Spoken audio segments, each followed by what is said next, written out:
Hey guys, welcome back to another video where today I have a toggleable, simple, and efficient basalt generator for the Minecraft 1.16 snapshots.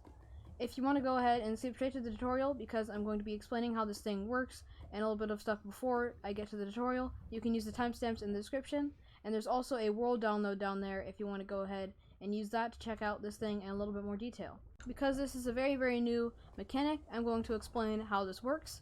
Basically, when you have a lava that flows onto soil and that lava block is next to a blue ice block, then it will generate basalt. So just like this, we got basalt, and this is faster in the nether because lava will flow much faster inside of the nether, which is pretty nice to have a dimension-based generator.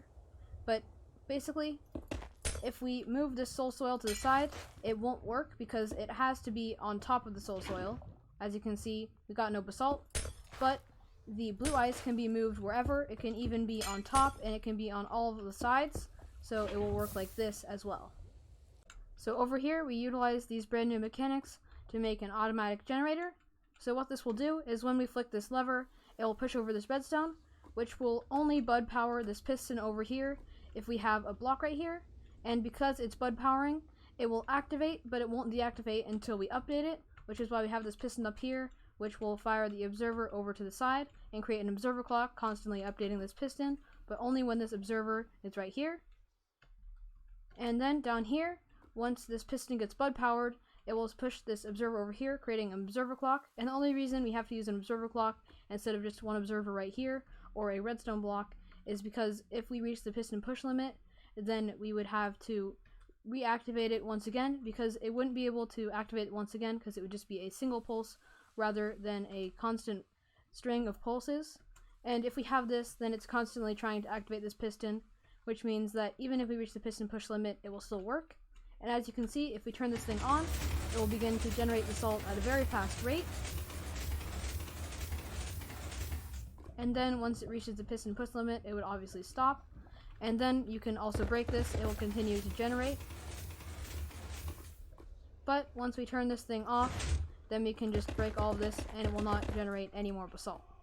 For the materials, you're going to need 3 of any type of full block, 1 of any type of full opaque block, 1 blue ice, 1 soil, 1 block of redstone, 4 observers, 3 sticky pistons, 1 normal piston, 2 pieces of redstone dust, 1 lever, and 1 lava bucket.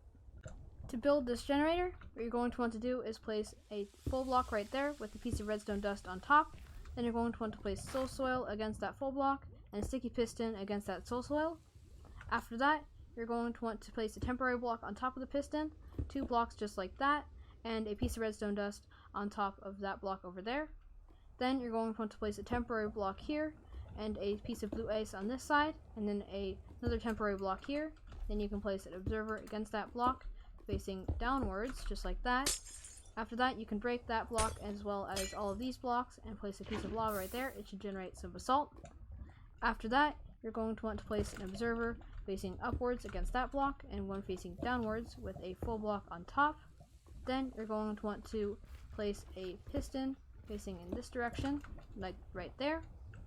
Over here, you're going to want to place a sticky piston facing in this direction and an observer facing downwards next to this piece of blue ice. And then you're going to want to go 1, 2 blocks out from there, and you're going to want to place a piston just like that. And then you're going to want to get a piece of redstone, actually a block of redstone, sorry, and a lever against the back of this piston. And as you can see, once we activate this, it will activate the basalt generator, and you can turn it off as well. That's it for this video, so if you liked it, then please leave a like, and if you really enjoyed it, then please subscribe. Also, you can go ahead and follow me on Twitch, as well as join my Discord, and the link to both the Discord and Twitch will be in the description below. But that's it for now. Bye-bye!